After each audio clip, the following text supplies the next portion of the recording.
A bomb was found near the restaurant, but my crazy boss locked us in and made us work.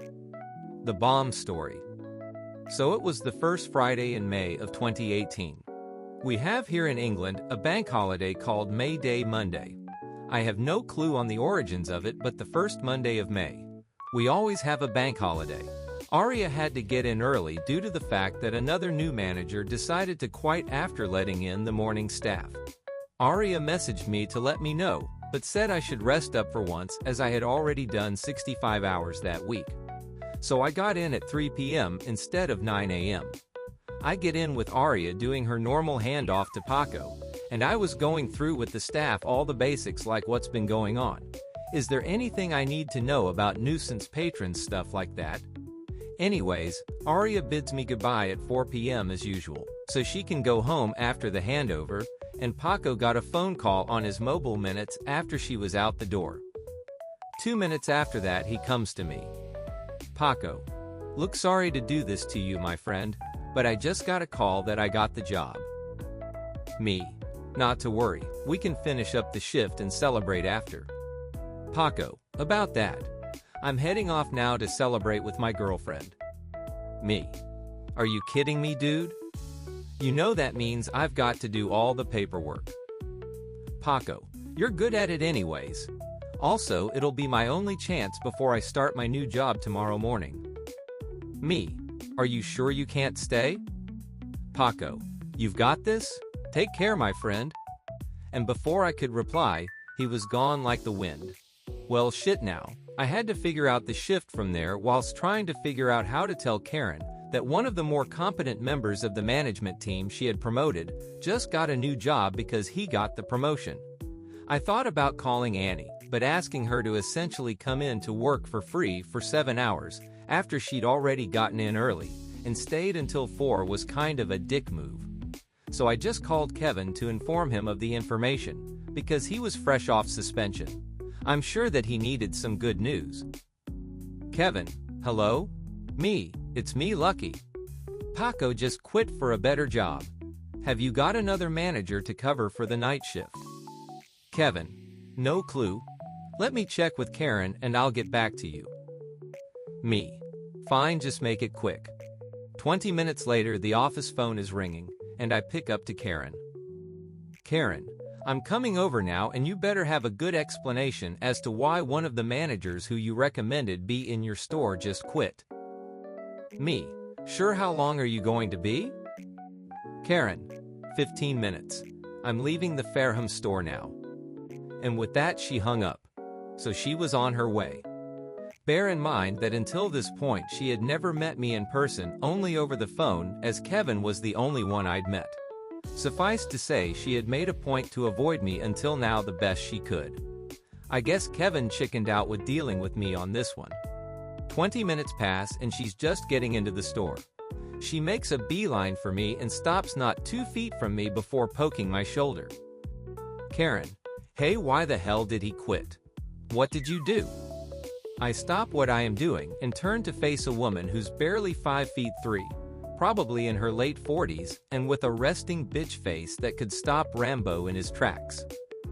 Me, let's try again. Who the hell do you think you are poking me? Karen, I'm Karen. I told you I was coming.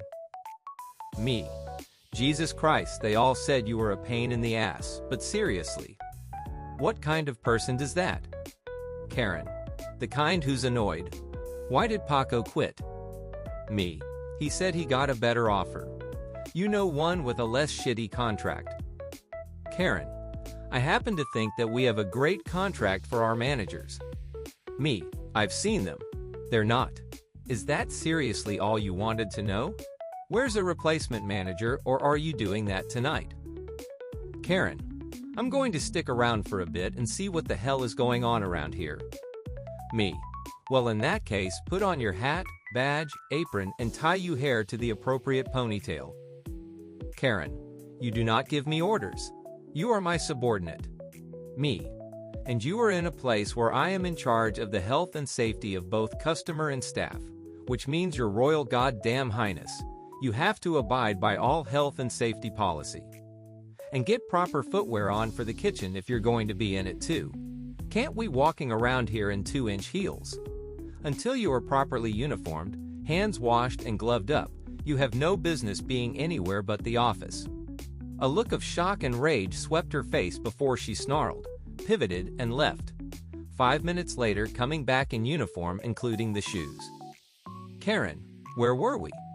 Front counter member. "Lucky there's a guy who wants to talk to you from security." Me. "Be right there. Excuse me."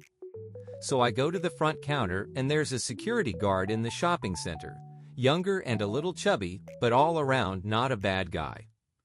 Security guy. "Hey, they found a bomb in the harbor and they want everyone out of the shopping center."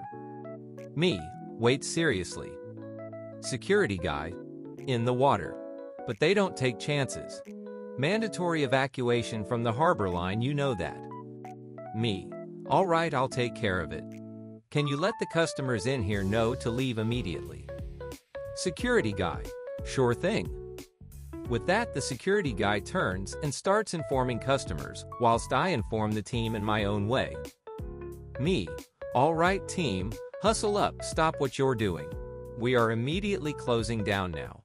I've just been told by the shopping center security guy that an explosive has been found in the water. Those of you who have been here a while know the drill, new guys, you're about to learn it.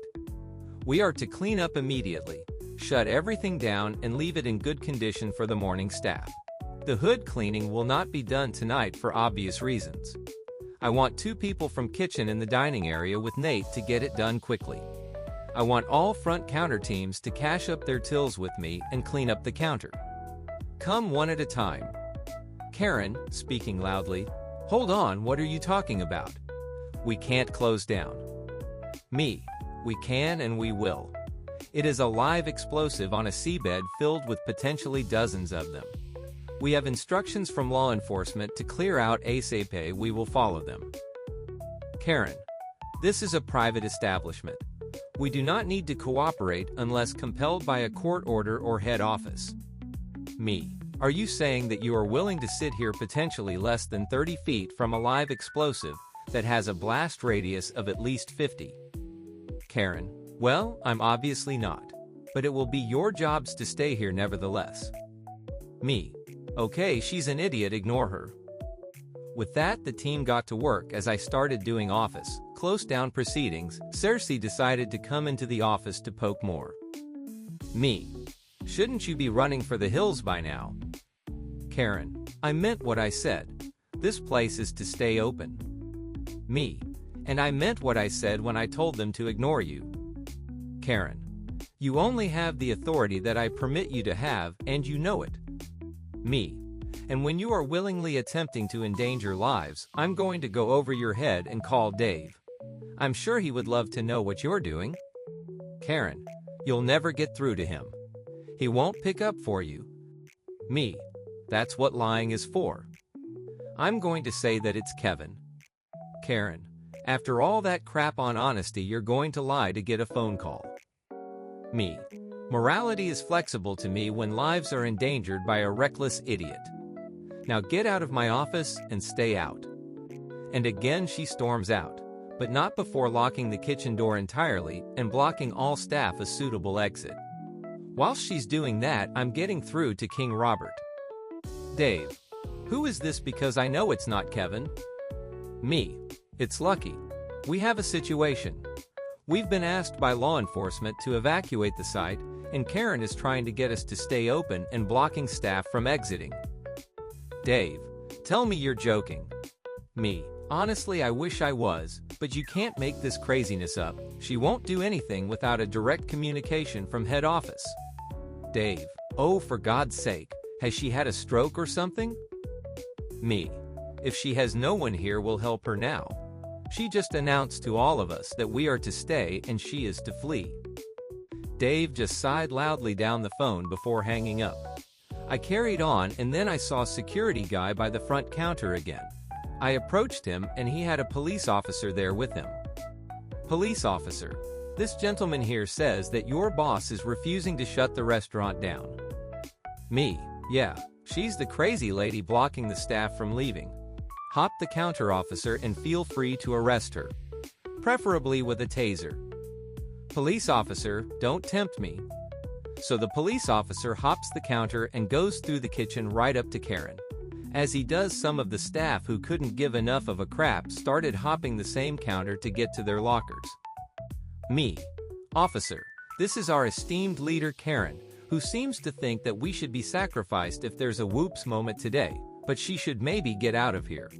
Karen, this is a police officer who can tell you why that is a bad thing. Police officer, madam, I need you to let. Karen, get out of my kitchen, you have no business here. Police officer, I'm gonna need you to open the door for your staff to get out. Karen, they're not going anywhere, officer. Me. I literally just informed Dave of this bullshit and he's going to deal with you on this one. Karen, you're lying. He's always lying. I'm sure you've arrested him plenty of times. Officer, he's a gambler, you know.